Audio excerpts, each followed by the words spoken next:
গুরু লোক আজকে আবার একটি আমি ভিডিও নিয়ে চলে এসেছি। তো আজকে আমি কথা বলতে চলেছি হচ্ছে স্পাইডারম্যান ব্র্যান্ড নিউ ডে নিয়ে, যেটি আসছে হচ্ছে 30শে জুলাই। তো কেমন হয়েছে টেলার আপাতত টেলার বেরিয়েছে, মুভি তো এখনো দেখা হয়নি আমার, মুভি দেখে নিশ্চয়ই রিভিউ বানাবো। কিন্তু এখানে আমাদের একটা জিনিস মাথায় রাখতে হবে, এখন স্পাইডার বয় নেই, স্পাইডার ম্যান হয়ে গেছে। টম হল্যান্ড এখানে অ্যাক্টিং করেছেন, ভালো লাগে আমার ওনাকে, ওনার বাকি মুভিগুলো আমি দেখবো। উনি আপাতত ক্রিস্টোফার নোলানের ওডিসিতেও আছে, ওডিসি মুভিটাতেও আছে উনি, টম হল্যান্ড আছে। প্লাস টম হল্যান্ডকে আমার খুব ভালো লাগে, কিন্তু স্পাইডারম্যান হিসাবে আমার পুরোনো স্পাইডারম্যানদের বেশি ভালো লাগতো, কিন্তু তাও ঠিক আছে, স্পাইডারম্যান হিসাবে উনি খুবই ভালো, মানে টম হল্যান্ড সত্যিই খুবই ভালো লাগে ওনাকে স্ক্রিনের উপরে দেখতে। তো এইখানে টেলারে যেটুকু বুঝতে পেরেছি, ওনার কিছু একটা মানে উনি কিছু একটা স্টেজে যাচ্ছেন, স্পাইডারের কোনো একটা স্টেজে যাচ্ছেন, তার জন্য কিছু সমস্যা হচ্ছে ওনার। আর এখানে ভিলেনেরটা একটু অদ্ভুত, ভিলেন এখানে বডি চেঞ্জ করতে পারে, বডি মানে হচ্ছে হাওয়ার মতো বডি চেঞ্জ করে, আমার একটু অদ্ভুত লাগে জিনিসগুলো। কিন্তু হ্যাঁ, এই ধরনের জিনিস আমরা দেখেছি, এর আগেও দেখেছি, এখানে ভালো লাগছে দেখতে। যখন স্পাইডারম্যানকে রিপ্লাই দিচ্ছে মানে ভিলেন, তো ওই জায়গাটা মারাত্মক। আর এই মুভিটা আই থিঙ্ক খুবই ভালো হবে, কেন স্পাইডারম্যানের বাকি মুভিগুলোও খুব ভালো হয়েছে। নো ওয়ে হোম আমাদের লাস্ট দেখা আছে, ওখানে জানি আমরা সবাই কী হয়েছিল। তো ওখানে সবাই পিটার পার্কারকে ভুলে গেছে, এখানে আমরা বন্ধুরাও চিনতে পারছে না। যে একটা অন্য ছেলের সাথে আছে, যেটা থেকে আমার তো জ্বলছে ভাই, আমি সামনে দিচ্ছি, আমি যদি ছেলে হতাম আমি মেনে নিতে পারতাম না। স্পাইডারম্যানের সাথে সবথেকে খারাপ জিনিসগুলোই হয়, জানি না কেন। গরিব, একদম গরিব দেখানো হয়েছে আগেও স্পাইডারম্যানের অন্য মুভিগুলোতে, এখানেও দেখছি গরিব হয়ে গেছে।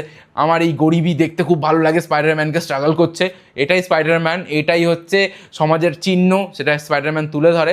উনি কোনো গ্ল্যামারের দিকে বেশি ছোটেন না স্পাইডারম্যান, কিন্তু এখানে টম হল্যান্ডকে স্পাইডারম্যানে খুবই ভালো লেগেছে।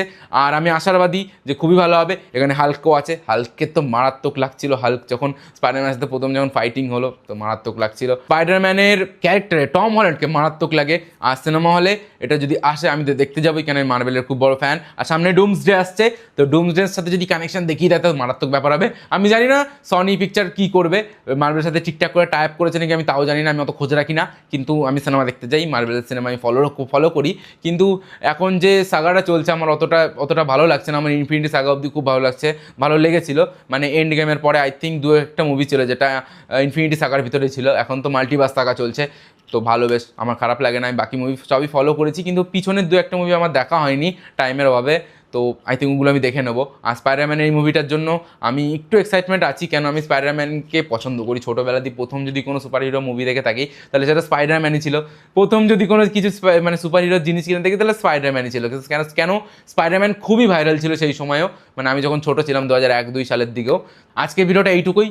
টেলার আমার খুব ভালো লেগেছে, আর টেলারের সম্পর্কে মানে টেলার যদি কালার গেট নিয়ে কথা বলি, টপ নচ, এগুলো নিয়ে কথা বলারই জায়গা নেই, কেন মার্বেল স্টুডিওর কাজ আলাদা লেভেলের হয়, বিএফএক্স আলাদা লেভেলের। তো তোমরাও দেখতে যেতে পারো, 30শে জুলাই আসছে। আর এর আগে যদি মার্বেলসের মুভি তোমরা ফলো না করে থাকো তাহলে কোনো একটা এক্সপ্লেনেশন দেখে নিও। আমার চ্যানেলে কোনো এক্সপ্লেনেশন আমি দেবো না, কেন আমি এক্সপ্লেনেশন দিতে পারি না, আমার পছন্দ না জিনিসটা। তো কিন্তু আমি বলবো এক্সপ্লেনেশন দেখার থেকেও তোমরা মুভিগুলো দেখে ফেলতে পারো মার্বেল স্টুডিওস, তাহলে ভালো হবে, বা স্পাইডারম্যানের অন্তত মুভিগুলো দেখে নিতে পারো। তো আজকের মতো ভিডিও এখানে আমি এন্ড করছি, দেখা হচ্ছে নেক্সট ভিডিওতে, দেখতে থাকো সৌরভ ফিল্মস।